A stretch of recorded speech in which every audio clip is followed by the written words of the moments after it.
My point of entry in this film, there's so much here, but is a line from one of your earlier films, Material, where you say, something's always left over. And it's not always obvious what's left over when we see these landscapes, these former labor camps, which are now windmills, these abandoned train tracks, these train lanes, which is the tension there, looking for these traces in these landscapes, which I think bringing in the text, the historical text, the letters, produces a really rich dissonance, a conflict. Maybe you can speak a little bit about layering the time and the history with these landscapes. So. Also es geht diese Zeile aus einem früheren Film, dass irgendwas bleibt immer übrig. Etwas bleibt, genau, ein Rest. Und es geht diese Orten und Landschaften und die verschiedenen Schichten von der Geschichte und was ist also diese Bedeutung von dieser Idee in dem Film. Ich hoffe, ich kann das jetzt richtig beantworten, wenn ich die Frage richtig verstanden habe. Sure. I hope I can answer the question and that I understood it correctly. Dieser Satz, mit dem immer bleibt etwas übrig, der Film hat etwas zu tun auch mit Archäologie. Wenn man in der Wüste gräbt und findet Scherben, findet man so Reste, die nicht richtig zusammenpassen und man muss sich aus diesen Splittern, die man da findet, dann etwas bauen, um eine Vorstellung zu bekommen, um was es sich handelt. So when we're talking about this line of something is always left behind, this film is a bit about archaeology and the fact that when you look in a desert and you find shards of glass, you try to put them back together, you try to reconstruct, and it's an attempt to reconstruct what's left.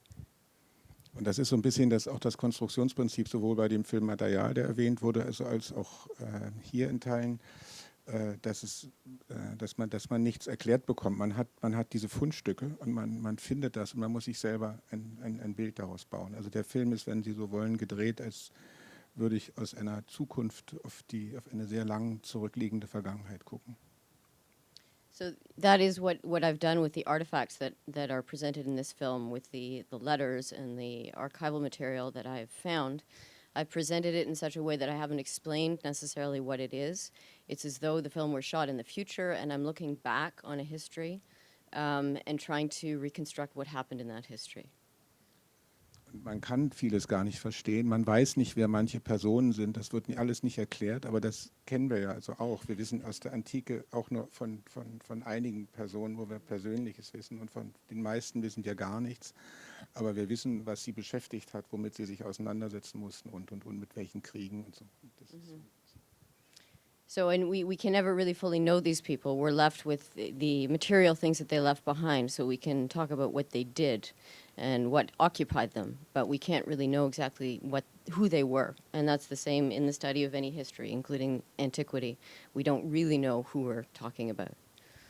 Und ich glaube, dass das eine gute Möglichkeit ist, auf gegenwärtige Konflikte oder Probleme oder auch Geschichten zu reagieren. Also weil es einen dazu zwingt, sich selber Gedanken zu machen darum, also selber den Film, wenn man so will, zu Ende zu denken.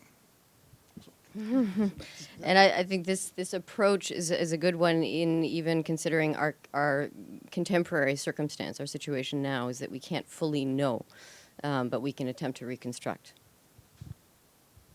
Other questions from the audience?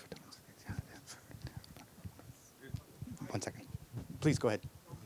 I noted that some of the correspondence just went one way and that there wasn't a return. For example, with Edith's parents in Vienna waiting for deportation to the death camps, there was not that much coming in return. Was that a decision on your part or was there a lack of correspondence? Dass der Briefwechsel manchmal nur einseitig ist, dass man hört nie zurück, war das eine... Klar, weil die kann ich sofort sagen. Ja, natürlich, die Briefe, die aus Berlin nach Wien geschickt wurden, die sind bei der Deportation oder vorher schon, weil die mussten ja die Wohnung verlassen, es durfte nichts aus den Wohnungen mitgenommen werden, die sind verschwunden, die gibt es nicht. Es gibt nur die Briefe in die eine Richtung, das andere ist vernichtet.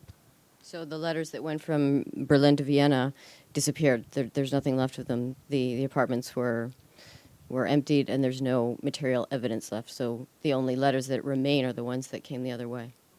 Es ist auch später so, ganz kurz, es ist auch später so bei der Beziehung zwischen der Rosemarie und ihrem Studenten in Frankfurt, also über die Zonengrenzen hinweg, gibt es nur die Briefe an sie, weil sie die aufgehoben hat. und dieser Mann ist gestorben irgendwann in den 70er Jahren und ich weiß nicht, wo das sein könnte. Ich wollte das auch nicht, es reicht mir diese eine Richtung, weil die andere Richtung, die müssen Sie sich denken. Das ist der Sinn auch.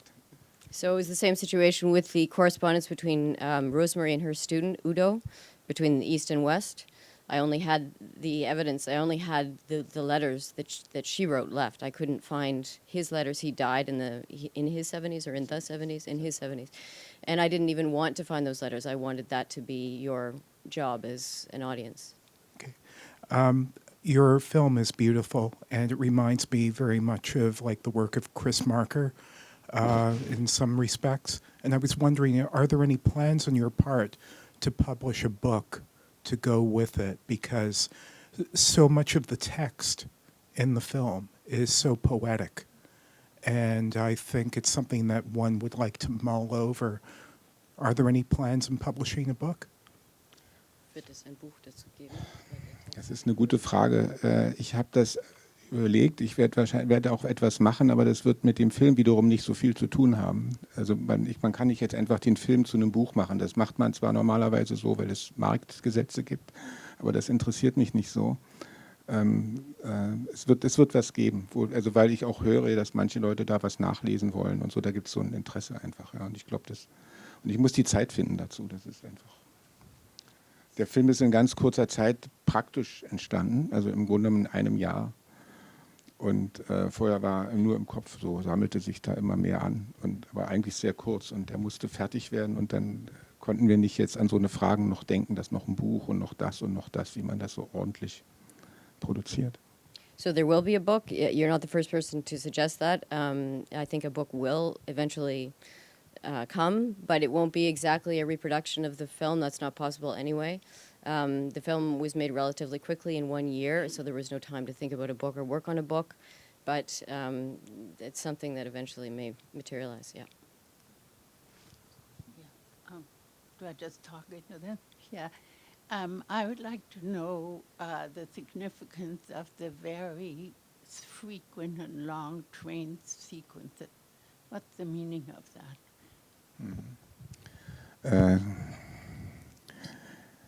In allen meinen Filmen kommen Züge vor. Ich weiß nicht warum. Naja, es ist, es gibt natürlich, könnte ich jetzt sagen, das hat mit den Deportationen zu tun. Das ist aber nicht das, was das Eigentliche ist, sondern man kann das, ich habe das so gesehen, als ein Bild für, wenn man sagt, jeder ist ein Waggon oder jede Familie ist ein Waggon und die nähern sich, dann entfernen sie sich, dann werden neue Züge zusammengestellt, die sind eine Zeit lang gemeinsam unterwegs, dann trennen sie sich wieder und so geschieht es hier in dem Film. Und die letzten Züge, die man sieht, da fahren die Züge nur noch parallel, da gibt es keine Berührung mehr, das ist auch eine Entwicklung. So, das ist einfach ein Bild, wenn man so will, fürs Leben, wie das so verläuft. Noch eine kurze Frage. So I'll just translate. So films are a theme in all of my movies. I'm not exactly sure. Sorry. Trains are. Thank you. Trains are a theme in all of my films. I'm not exactly sure why. The first explanation might seem to be it's about deportations, but that's not really what it's about. I think it's more the notion that people are like wagons, and that families are like wagons, and that for a time they travel together, and they may travel parallel, and there may be forks, and some may go one direction, and some may go the other, and so it's more a statement about the way we function as people. If you notice in the last scene, the trains were all running parallel, so there was no dividing, and that's also a statement on the way things develop. Es gibt noch einen zweiten Aspekt dabei, natürlich stehen die Züge auch für Wirtschaft, also für Ökonomie. Und egal was passiert mit den Menschen, die Ökonomie läuft immer weiter. Also es wird ob Krieg ist oder nicht, da gehen Waren von hier nach dort, da wird Geld verdient, ob Leute vernichtet werden oder nicht, da gehen Waren von hier nach dort und wird Geld verdient und das ist ganz egal, unter welchen Umständen, das ist so. So that's another aspect, is that trains stand for the economy, for business. And really, irrespective of what happens to mankind, business continues, the economy continues, and so they're a symbol of that.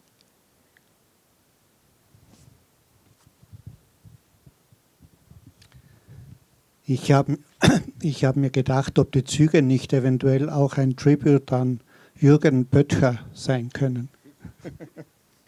die Ronschierer. Ja, klar. I thought maybe the films could be a tribute to Jürgen who? Böttcher. Böttcher. Böttcher. Böttcher. Yeah. Do we know who he is? That's a great documentary. A great documentary filmmaker. Sorry. Es gab eine Einstellung, eine lange Einstellung, wo die Züge runterfahren in so Serpentinen und im Film Ronschierer kommt eine ganz ähnliche Szene vor. Ich weiß, klar. So it reminds him of a scene that appeared in one of these films by Jürgen. Yes, who is considered an East German Meister, as I just learned, in which a train comes down at an angle in a curve. Also ich bin mit Jürgen Böttcher befreundet, um das mal gleich klar zu machen. Ich hatte aber das große Problem, als ich darauf mich entschlossen hatte, also diesen Güterbahnhof zu drehen, eine Distanz zu finden zu dem, was der Jürgen Böttcher da gemacht hat. Das ist ja was ganz anderes. Das ist auch anders gedreht. Also nur die Tatsache, dass es diese Ähnlichkeit gibt bei der Totalen, es ist doch was anderes, weil das ist da sehr oft mit der Handkamera gedreht worden, zum Beispiel bei Jürgen. Ja. Das ist das eine. Und ich wollte, dass wir was anderes machen. Und dann, wir sind auch nicht die ganze Zeit auf dem, sondern das ist getrennt und die jeweiligen Szenen mit Waggons, sage ich jetzt mal, oder mit Zügen, sind in einem anderen Kontext als auch in dem Film von Jürgen Böttcher. Ich wollte auch So Jürgen Böttcher is a friend of mine, and I actually was thinking about that as I was shooting the train films, that I wanted to do it in such a way that distinguished these scenes from the ones in his movie. And if you look carefully, I did the shot differently using hand cameras, and the movement of the wagons is also quite different. So I had that in mind as I was shooting the film. Ich wollte auch vorweg sagen, dass diese Frage jetzt nicht den Kern dieses Films betrifft. Aber nachdem vorher dazu die Eisenbahn angesprochen war, habe ich das nicht dazu gesagt. Der Film ist großartig, finde ich. Danke. So I just wanted to add that my question is not really addressing the essential core of the film. It's just a comment that came because of the question about trains. And the film is magnificent. It's a deeply personal film. It's very much about you, but in a way you're collaborating with your family. You're collaborating with their words, with their stories, but you're also collaborating with your producer, Heimat. Maybe you could speak a little bit about when you came onto the project and sort of how you kind of worked together. We're working together already for quite a long time, yeah. I think since 20 years now. 20 years. You never really know what you get. Thomas is a fantastic writer, by the way. And so it's not so difficult to sell his projects because people like to read it and give money for it. But it's not really clear what the film is. And I think also Thomas doesn't know what the film is when he starts to work on it. He finds it out by doing it. So it's always a little bit a kind of experience when you do it. And it's you find it out as a producer yourself after what you get. And so I was not prepared that I have produced a 3-hour, 40 minutes film, by the way. Black and white, mainly somebody reading letters. It's not what you really pitch when you go to a fountain and you want to get money for it. So the length is interesting because he also didn't think that the film will be so long. The thing is just that it's letters and reading, and that takes so much time. Because you cannot shorten the letters. You need the letters in their length to understand the relation and what is really being said. And out of that comes also the length of the film. So it's not that we wanted to make a film that is so long. No, not at all. Did you always expect it to be about 100 years, or did you have a smaller scope in mind when you began the project? Haven't seen it, is it? No. It was always clear, I think, that it was because he knew what he had. I mean, at least he had an idea of what material lies around.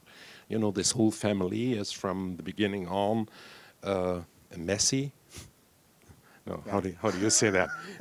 Somebody who collects. Somebody who collects everything. Like a hoarder. A hoarder. Yeah, yeah. So the whole family was, I think, like that for generations. So there was this material. Actually, the 1 year, or more or less the 1 year of the filmmaking, was mainly to go through the material. Ja, man muss dann dazu sagen, die Menge des Sammelns, das Sammeln hat auch zu tun mit dem Verschwinden. Also dadurch, dass die Menschen zum Teil verschwunden sind, gibt es natürlich einen Bezug, also irgendwas davon zu halten. Und das führt dann dazu, dass man alles sammelt und nichts mehr wegtut. So the act of collecting also has to do with disappearing. It's the fact that these people are disappearing and leaving that that drives me to collect, bring things together. Disappearing was, by the way, the working title. There's another question here in the back. Thank you. Thomas described the movie as shot in the future, looking back, and a study in archaeology. As I was watching the movie, I felt it was shot in the past, looking forward, and a study in entropy. Is that an equally valid interpretation? Das kann man sagen. Ich finde, das ist kein Widerspruch. You could say that. I find there's no contradiction there. Well, I think especially when you think of the Heiner Müller text that was written in 1991, 92. And when you read that, it is exactly as if it would come out of the news today. There may be no contradiction. I actually think there's a different spirit to each interpretation, because archaeology leaves ambiguities, and entropy is certain. And you could just see in each of these stories, they were all had and delayed causality was a beautiful line in the movie. I mean, the entropy is the delayed causality that was referred to in one of the statements earlier. So the way in which you look at it, I think, is actually different. Okay, da sagte sie, der Widerspruch, schwer, der Widerspruch ist nicht, der sieht es nicht so, weil findet, in die eine Richtung gibt es diese Doppeldeutigkeit, diese Ambiguität, in die andere Richtung bei Entropie, das ist eine, da ist keine Doppeldeutigkeit, da ist eine genaues. Ja, und so sieht das ist eine verschiedene. Das ist eines der Dinge, die nicht aufgehen. Also was ich da auch meine. Also ich kann das auch nicht anders sagen. Also diese Gleichzeitigkeit von sich widersprechenden Dingen, das finde ich legitim und richtig. So I think we're agreeing with each other. The simultaneity. Oh, what do you say? Like the Simultaneity? Thank you. The simultaneity of contradictory things is really what we're talking about here.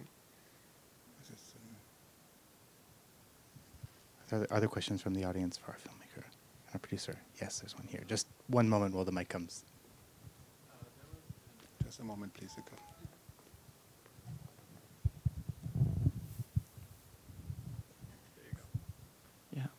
There was a song in the movie. I saw in the end credits that it was from the 40s, and I was just wondering what that meant to you personally and why you decided to include it in the film. Die Bedeutung des Liedes aus den 40er Jahren. Na, was würden Sie denn denken? What do you think? I don't know. I had a hunch that it was probably something from your family or something that meant a lot to somebody who was in the film, but I wasn't exactly sure what precisely. Es ist ganz einfach. Als mein Vater in dem Arbeitslager war, sind die Gefangenen dort, die mussten auch ins Kino gehen, wie auch später, als ich bei der Volksarmee war, mussten wir uns auch Filme angucken, also Propagandafilme, aber auch normale Kinofilme. Und so war das in den Lagern auch. Und dort hat er sich diesen Film angucken müssen, aus dem dieses Lied stammt. Und dann ist mir aufgefallen, dass der Text dieses Liedes einfach so wahnsinnig ist eigentlich. Man muss immer nach geradeaus schauen und egal was passiert und es ist alles schon irgendwie richtig und so weiter. Und das im Kontext dieser Deportation und des Krieges und dessen, was ist eigentlich der Wahnsinn. Also diese Gleichzeitigkeit. Das ist ein Unterhaltungsfilm von 1943 haben sie angefangen, den zu drehen. 1944 ist er in die Kinos gekommen, also als der Krieg dicke verloren war und viele eben schon tot waren, also und umgebracht in den Lagern. So it's actually quite simple. When my father was in a work camp during the war in Zerbst, just as when I was doing my military service in East Germany, we were forced to go to movies. And this was a song out of a movie that we watched in our respective camps. It's a film that was made in 1943 when it was already clear that Germany was going to lose the war. And I just find that the text, the lyrics, so striking that the message is basically don't look left, don't look right, you just look ahead and carry on. Und es ist mir unverständlich, dass selbst heute noch der Film manchmal im Fernsehen zu sehen ist, ja, vor diesem Hintergrund. And I find it really perplexing that this film is still shown in German television with that context. Wird als Unterhaltungsfilm, also als nicht belastet, nicht durch die nationalsozialistische Ideologie belastet, wird er sozusagen angesehen. Das ist die Realität. And it's presented as an entertainment film, not as a critical film looking at a historical moment, but as just a film to enjoy. Und es ist so, dass mit diesen Materialien, also nicht nur mit diesem Film, wirklich sehr viel Geld verdient wird. Also wir mussten ziemlich Rechte bezahlen, ne, um das.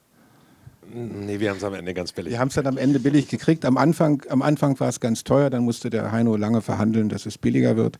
Am Anfang hatten wir eine Summe für die 1,5 Minuten von 25.000 €. Die wurden verlangt dafür. Ja. Das sage ich trotzdem, klar. Ja, ich weiß, ja, dass du das ja. anders siehst. The rights to the film were very expensive. Initially, they were asking for a lot of money, but it seems that the negotiations were successful to get that sum down from 25,000 euros. Man kommt um diese Auseinandersetzung nicht drum rum. Also das ist auch dann der Streit, den wir haben. Man muss das dann dazu sagen. Also fängt es erstmal an und dann kann man sehen, wie man sich einigt. Aber es ist eben auch, es ist Ökonomie. Das spielt keine Rolle. Es ist einfach Ökonomie. So this conflict or this discussion that we have is important because this is the way it is. It's about business. It's about profit. It's about money as well. Wie heißt der Film? Die Frau meiner Träume. The Woman of My Dreams. There are other questions. Man findet Ausschnitte im Netz, ist ganz einfach. You'll find it in the internet. You'll find excerpts in the net. Another question from the audience for our guests. Yes, there's one here in the front. Just one moment, please.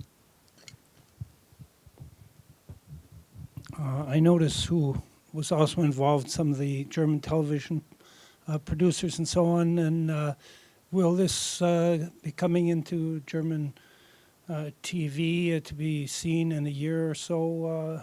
Because there's a lot of material in it, and it would be nice to see it again and to look at it in a more critical way. Because it is difficult to consume all the items and things that are present. Wird der Film in deutsches Fernsehen laufen? Weil ich fand es schwer, es ist so vielschichtig, das alles aufzunehmen. Auf einmal. The film will be shown on German television. It first comes now into cinema in Germany, more or less in 3 weeks, so shortly before, 1 week before the anniversary of 20 years of United Germany. It's 30 years? Oh my God, I'm so old. Yeah, wow, it's already 30 years. And it will be shown on German television on Srisat, which is the first time, I think, since ages showing a documentary at 8 o'clock in the evening. Yeah. Exactly. No, not late. I find that it's very discouraging. The good stuff always comes so late. Yeah, we mentioned that. And then We said that to them, and they, after a little fight, they came up with that proposal that it will be shown in September next year in that program. Time just for one very. Will it be shown on Deutsche Welle so we can see it here in Canada again? No, not yet. It's not normally Deutsche Welle is also not showing something that is 3 hours 40. It's very hard. Normally they short down the films to 30 minutes, which are 1 hour. So I'm wondering if they will buy that. But it's yeah. But there will be a chance to see it. I'm quite sure. We are just starting now also to sell the film, and it will have a cinema release in the U.S.